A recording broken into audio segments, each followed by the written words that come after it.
Welcome to my video, planning travel and how to pack.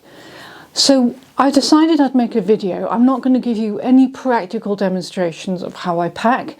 I'm going to give you a verbal explanation of how I pack. But let's cover the first part one, how I plan my travel.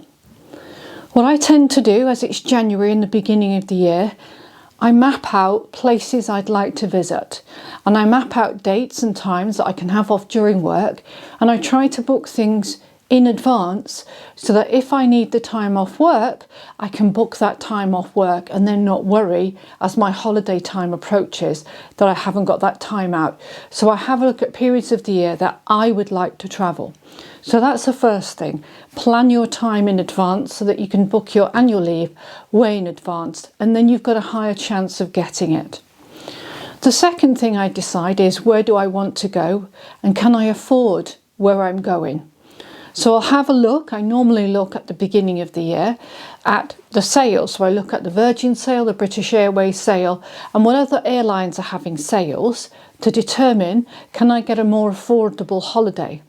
Today, the 26th of January, as I'm recording this, there's a couple more days left in the British Airways sale, the Virgin sale, and they will end. And there's a lot of good holidays and flights in there that you can choose. So have a look at this time when you're planning your sale at, can I afford it? And is there a way I can get a deal in what I'm doing? The other thing you need to consider in your planning is accommodation. Where am I going to stay throughout that travel? Am I going to book a package holiday with a flight and a hotel? Am I planning independent travel where I book a flight and I book an independent hotel? An example of this, for example, is if you book a package to Dubai. It might be more cost effective to book your flight with the airline and look about for your accommodation, especially in light of the fact there's quite a few Premier Inns now that are in Dubai, which may make Dubai more affordable. The other thing is, obviously, you've got the option of Airbnbs and other private residences that may provide you with cheaper accommodation. I know that hotel accommodation in Boston and New York is incredibly expensive, and I've booked Airbnbs in both cities and found they were a really cost-effective way of booking a holiday. One of the things I found, though, is when I'm looking back now and what I've learned in my planning and preparation is that if I'm looking at Airbnb, I really need to research the area I'm going to have a look at, one, what's the availability to public transport, for example, in Boston, and how close it is for me to get to the airport. The other option is, do you hire a car? What are the options around hiring a car? How expensive is the insurance and how safe it is to drive? And then if you're looking further afield, you might want to consider in your planning, do I need any relevant injections? Is it safer for me to consider a tour guide than actually doing sole travel, which I do a lot of. I do a lot of solo travel and I enjoy it, but I think as a female who is slightly older now, traveling by myself to some countries, I probably wouldn't recommend.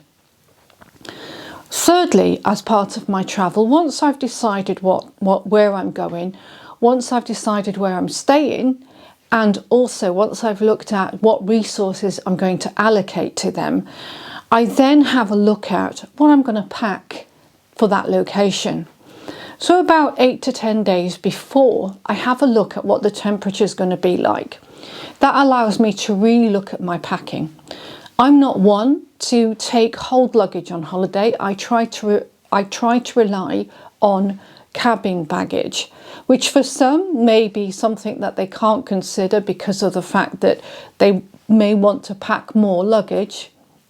For me, my decision to use cabin luggage is sometimes I do flights that might involve a transfer of myself and my luggage off that flight to something else, so I can use my time more effectively to go through the airport and find my next gate. I found that if I plan my luggage, I can efficiently and effectively pack my suitcase appropriately to where I'm going to go. I use packing cubes and I set myself 3 or 4 packing cubes. So one will have pants and socks and underwears. One will have underwears, socks and t-shirts in it. One will have sweaters in it, maybe sweaters and shirts, and the other one may have trousers. And then I'll have a look at other wear, and also I'll have a look at what I'm taking, what videotaping things I'm going to do. And I found that my videotaping, well, say for example, my digital media recording, more appropriate word, the digital media recording kit I take is normally a small camera. That could be my Canon, or it could be my little Leica CL2. I'll take my Osmo Action 5 and a microphone. Those are the things I probably will pack, especially to keep my luggage lightweight. Other people may want to take more advanced video recording equipment, but I tend to keep mine as small as possible.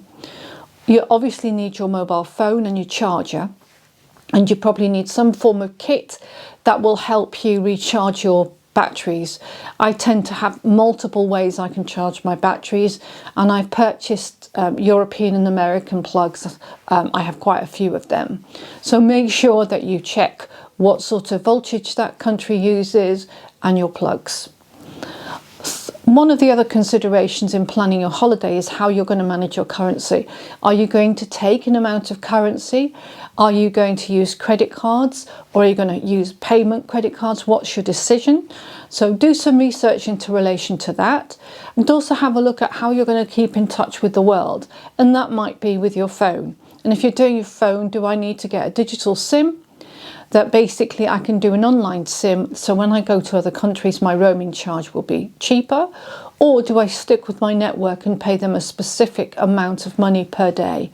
It is important to have that mode of communication, because sometimes if your flight is cancelled for any reason, then your airline or hotel have a means of communicating with you. The other thing I do as well is I make sure that I book a seat in advance. I've been lucky that I haven't had to pay for the last few years, especially with having British Airways Silver membership. But I do pay for seating. I know that might be quite a controversial issue if you've got family, because it's an awful lot of money to shell out. But because I cannot sit in a middle seat or cannot sit by the window for more than 2 hours, I tend to go for the aisle seat. So if I was to fly long haul economy, I would 100% want that aisle seat, because I don't like being fenced in. If I'm now looking at my business class seat when I'm not having any status, obviously it's quite expensive to book your business class seat, and it doesn't matter really where I sit in business class because the seat's going to be comfortable. So I'm not too fussed about my business class seat allocation. So those are the things that I would do to prepare and plan. One, I would plan my trip in relation to what time I can get off work. 2, I will have a look at whether I can afford that location. 3, I'll have a look and consider where I'm going to stay. 4, I'm thinking about what I'm going to pack. 5, I'm looking at my electronics and how I'm going to edit video should I be going away. 6, obviously what currency I'm going to be using. And 7, making sure that people I am close to know that I'm away. And if I'm preparing number 8, I don't publish when I'm traveling online. So if I make a video, it's either that journey is over, or if I make a video, I'm in the midst of my journey. But I really don't publish immediately to anybody where and when I'm going away, because I don't think it's really good to do that. The other thing I do also when I'm planning my holiday is I think about sun cream. Now, if I'm going to America, I know that if I can get to Heathrow, Gatwick or whatever, my sun cream, ironically, for the week or 10 days that I go to Southern California, my sun cream is going to be cheaper, and it is hilarious that this is the case. The sun cream I buy in Europe is much cheaper than the sun cream I buy in America. So what I tend to do is once I'm past through security and I can get into Boots airside, I will pick up some sun cream so that I can use that sun cream for the week. And last time I was in America, I gave that, if I had any sun cream, I gave it to my cousin, and obviously what happens is the sun cream gets recycled because people who visit use the sun cream I've bought. Now, some people might have a problem with that, but this is the way I roll. So that's really it in a nutshell. That's how I would plan my holiday and book it. I tend to plan and book in advance.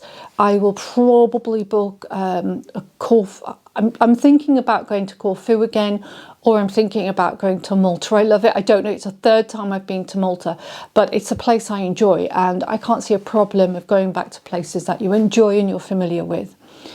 And then I might do, I'm thinking about doing a trip to Dubai, and I'm also looking at doing a trip maybe to Belfast, because I've been to that airport before, and I'd like to do other airports in the UK just to travel out of them. I hope you enjoyed this video. My next video is I'm going to actually show you some of the luggage that I use when I go on holiday, that I use to that I pack into when I go on holiday, where I have bought my packing cubes from. I would recommend going to Primark. They're not too expensive on there. I think they're about £2 or £3 each. They're pretty good. Or also, obviously, you can get them from Amazon. I like the Tumi ones. They're really quite good. They're a bit more expensive, but I've used them for a number of years. And that's about it. So hopefully you've enjoyed this video, and I'll catch you on another video soon. I hope I can do a video on location as well, so you can see before I go away my thought process. In the next few weeks, I did a trip to Newcastle. Well, I'm doing a Newcastle part 2, and I'm going to video that as well.